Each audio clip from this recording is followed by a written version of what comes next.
മുഖ്യമന്ത്രി V D സതീശനെതിരെ വ്യാജ video ഫേസ്ബുക്കിൽ പങ്കുവച്ച മുൻ മന്ത്രി ആർ ബിന്ദു. വാർത്താ സമ്മേളനത്തിൽ അശ്ലീല ആംഗ്യം കാണിക്കുന്നത് പോലെയുള്ള വീഡിയോയാണ് പങ്കുവച്ചത്.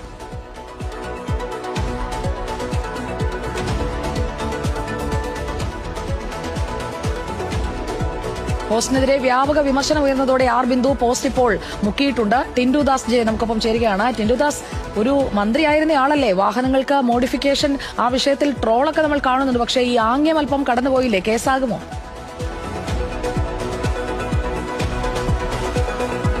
തീർച്ചയായിട്ടും അത് തന്നെയാണ് സിയ പാർവതി. അത്തരത്തിലൊരു പോസ്റ്റാണ് അല്ലെങ്കിൽ അത്തരത്തിലൊരു വീഡിയോ ആണ് പങ്കുവച്ചത്. കഴിഞ്ഞ കുറച്ച് ദിവസങ്ങളായി മുഖ്യമന്ത്രിക്കെതിരെ ഇത്തരത്തിലുള്ള വ്യാജ AI വീഡിയോകൾ പ്രചരിക്കുന്നുണ്ട്. അത് മുൻ മന്ത്രി കൂടിയായിട്ടുള്ള ആർ ബിന്ദു ഇത്തരത്തിൽ സമൂഹ മാധ്യമങ്ങളിൽ പങ്കുവച്ചിരിക്കുകയാണ്. വലിയ രീതിയിലുള്ള പ്രതിഷേധം ഉയർന്നിരുന്നു, വിമർശനങ്ങളും ഉയർന്നതിന് പിന്നാലെയാണ് ഈ പോസ്റ്റ് ഇപ്പോൾ മന്ത്രി തന്റെ FB പേജിൽ നിന്ന് മുക്കിയിട്ടുള്ളത്. ഏറ്റവും പ്രധാനപ്പെട്ട കാര്യം, ഇതുമായി ബന്ധപ്പെട്ട് ഇതുവരെ ഈ പോലീസിൽ സൈബർ പോലീസിലൊന്നും പരാതി വന്നിട്ടില്ല. പക്ഷേ എന്തായാലും ഒരു മുൻ മന്ത്രി എന്ന നിലയിൽ, അതോടൊപ്പം തന്നെ ഒരു മുതിർന്ന നേതാവ് എന്ന നിലയിൽ ഇത്തരത്തിലുള്ള അശ്ലീല പോസ്റ്റുകൾ പങ്കുവയ്ക്കുന്നതും അതേ വാചകം തന്നെ ആ പോസ്റ്റിൽ കുറിക്കുന്നതും ഒക്കെ വളരെ മോശമായി പോയി എന്ന രീതിയിൽ ആ പോസ്റ്റിന് അടിയിലും കമന്റ് വന്നു. പിന്നെ ആ പോസ്റ്റുകൾ പങ്കുവച്ചുകൊണ്ടും വലിയ രീതിയിലുള്ള വിമർശനങ്ങൾ ഉയർന്നിരുന്നു. ആ ഒരു സാഹചര്യത്തിൽ കൂടിയാണ് ആ പോസ്റ്റ് പിൻവലിച്ചതെന്ന് മനസ്സിലാക്കാൻ സാധിക്കും. എന്തായാലും ഈ ഇത്തരത്തിലുള്ള വീഡിയോയുമായി ബന്ധപ്പെട്ട് യാതൊരു വിധത്തിലുള്ള നടപടികളും ഇതുവരെ എടുത്തിട്ടില്ല. ഈ മോഡിഫിക്കേഷനുമായി ബന്ധപ്പെട്ട ചോദ്യം ചോദിക്കുന്ന സമയത്ത് മുഖ്യമന്ത്രി വി ഡി സതീശൻ അശ്ലീല ആംഗ്യം കാണിക്കുന്നതുമായി ബന്ധപ്പെട്ട വീഡിയോ ആണ് പങ്കുവച്ചിട്ടുള്ളത്. അതേ വാക്യങ്ങൾ തന്നെ ആ പോസ്റ്റിലും കുറിച്ചിരിക്കുന്നു എന്നാണ് ഏറ്റവും പ്രധാനപ്പെട്ട കാര്യം. എന്തായാലും